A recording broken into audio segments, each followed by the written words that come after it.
Terima kasih, selamat pagi, selamat sejahtera untuk kita semua. Saya di sini Dr. Muhammad Sholeh Basyari selaku Direktur Eksekutif CSIIS, Center for Strategic on Islamic and International Studies. Hari ini saya ingin mengomentari tentang isu yang marak belakangan tentang tata bernegara kita, tata berkonstitusi, yakni apakah bagaimana perspektif konstitusi melihat dorongan dan fenomena yang berkembang di masyarakat tentang 3 periode Jokowi. Untuk hal ini kita melihat bahwa setidaknya ada 3 kelompok kekuatan di masyarakat tentang menanggapi isu seksi tersebut. Pertama adalah kalangan idealis, yang kedua adalah kalangan pragmatis, dan yang ketiga kalangan oportunis. Untuk kalangan idealis ini awalnya adalah 2 ahli hukum tata negara kita, masing-masing Profesor Jimli As-Siddiqi dan awalnya Profesor Yusril Ihza Mahendra. Sementara dari kalangan politik, partai politik di situ ada 9 partai parlemen, 3 partai pengurus, 3 partai yaitu PKB, PAN dan Partai Golkar. Sementara 6 partai lain menyatakan menolak 3 periode presiden maupun penundaan pemilu.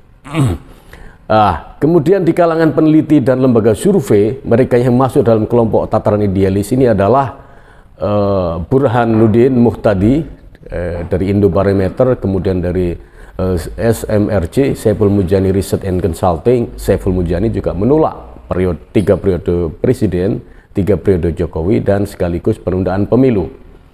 Sementara kelompok kedua adalah kalangan pragmatis. Mereka adalah Airlangga Hartarto, Ketua Umum Partai Golkar dan juga Partai Golkar. Kemudian Muhaimin Iskandar Caimin, Ketua Umum Partai PKB, sekaligus juga PKB mendukung 3 periode Jokowi. Kemudian adalah Zulkifli Hasan, Zulhas dari Partai Amanat Nasional. Sementara dari kalangan peneliti, kalangan lembaga survei dan juga lembaga think tank, CSIIS menyatakan berada di pihak pragmatis. Artinya bahwa Jokowi mau 3 periode atau penundaan pemilu itu adalah situasi yang berkembang. Kalau dalam kaidah usul fikih, al-hukmu yaduru ma'al illah wujudan aw adaman, bahwa hukum itu mengikuti dialektika sebab akibat. Kalau fenomena mendorong untuk adanya perubahan periodisasi jabatan presiden dari 2 periode menjadi 3 periode, atau penundaan pemilu dari 5 tahunan menjadi 7 tahunan misalnya, kalau kemudian di lapangan ada dorongan kuat ke arah itu, maka kita harus realistis bahwa perubahan adalah hal yang niscaya, perubahan adalah hal yang tidak dihindari, dan itu harus disepakati secara nasional. Toh konstitusi kita juga memungkinkan untuk diubah, karena sejak tahun 1945 sampai sekarang terjadi perubahan amandemen undang-undang sampai 5 kali. Ada Panitia Ad Hoc 1, Panitia Ad Hoc 2, Panitia Ad Hoc 3, Panitia Ad Hoc 4, dan Panitia Ad Hoc 5. Itu terkait dengan amandemen Undang-Undang Dasar 45. Artinya bahwa undang-undang adalah bukan sesuatu yang tabu, bukan sesuatu yang tidak bisa dijalankan. Kemudian kelompok ketiga adalah kelompok pragmatis.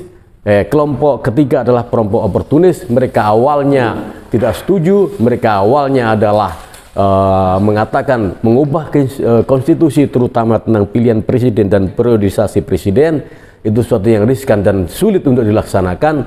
Tapi pada akhirnya karena dorongan yang kuat di sejumlah partai politik, kemudian mereka menyetujui meski dengan mensyaratkan persidangan sidang umum 2/3 dari anggota majelis, 2/3 dari anggota parlemen kita. Berada di kelompok ini adalah Profesor Yusril Ihza Mahendra dan juga para politisi muda dari Partai Sosialis Indonesia, Partai PSI yang dipimpin oleh Giring Niji, Giring Ganesa. Demikian, semoga bermanfaat. Salam perubahan CSIIS. Selamat pagi.